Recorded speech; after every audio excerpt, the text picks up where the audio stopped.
আমার বাড়িতে এত জঙ্গল হয়েছে, তাই ভাবলাম যে ওই গল্পটার সাথে মিল করে আজকে আমিও আমার বাড়ির জঙ্গলগুলো সাফ করব।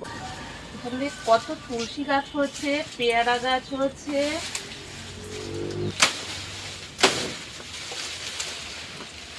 এই দেখো ওইগুলো দেখতে কিন্তু অনেকটা আখ গাছের মতো লাগছে, কিন্তু এগুলো আখ গাছ না, এগুলোকে বলে আদাল গাছ। দেখো এই গাছগুলো তো কেটে দিলাম, তো একটু একটু করে গোড়া রাখলাম। আর এখানে দেখো এইগুলো সব ওই কুলে কাটা গাছ, এগুলো আমি প্রত্যেকটা দিন রস করে করে ছেলে মেয়েকে দিই। আর এদিকে পেঁপে গাছটা রয়েছে, তো আমার তো দম থেকে যাচ্ছে। এদিকে সবগুলোই কেটে দেবো, এই গাছগুলো রাখবো। অনেকে এখান থেকে মানে এই পাতাগুলো নিয়ে যায়, নিয়ে রস খায়।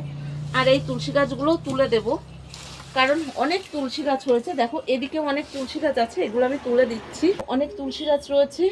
আবার এই সাইডে দেখো পুঁইয়ের গাছ আছে, তো এই পুঁই ডাঁটাগুলো যদিও বা খাওয়া হয় না। এখানেও একটা পেঁপে গাছ রয়েছে, এখানে আবার অরলের গাছ রয়েছে। এই যে এটা হচ্ছে অরলের গাছ, যেটা কিনা এই পাতাগুলো রস করে খাওয়া ভীষণ উপকার।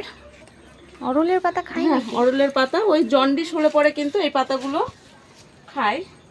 জন্ডিস হলে পরে এই পাতাগুলো খেলে, এই পাতার রস খেলে অনেক উপকার হয়। তো এখান দিয়েও অনেক তুলসী গাছ হয়েছে, এগুলো কেটে এখন আস্তে আস্তে আমি সব পরিষ্কার করে দেবো।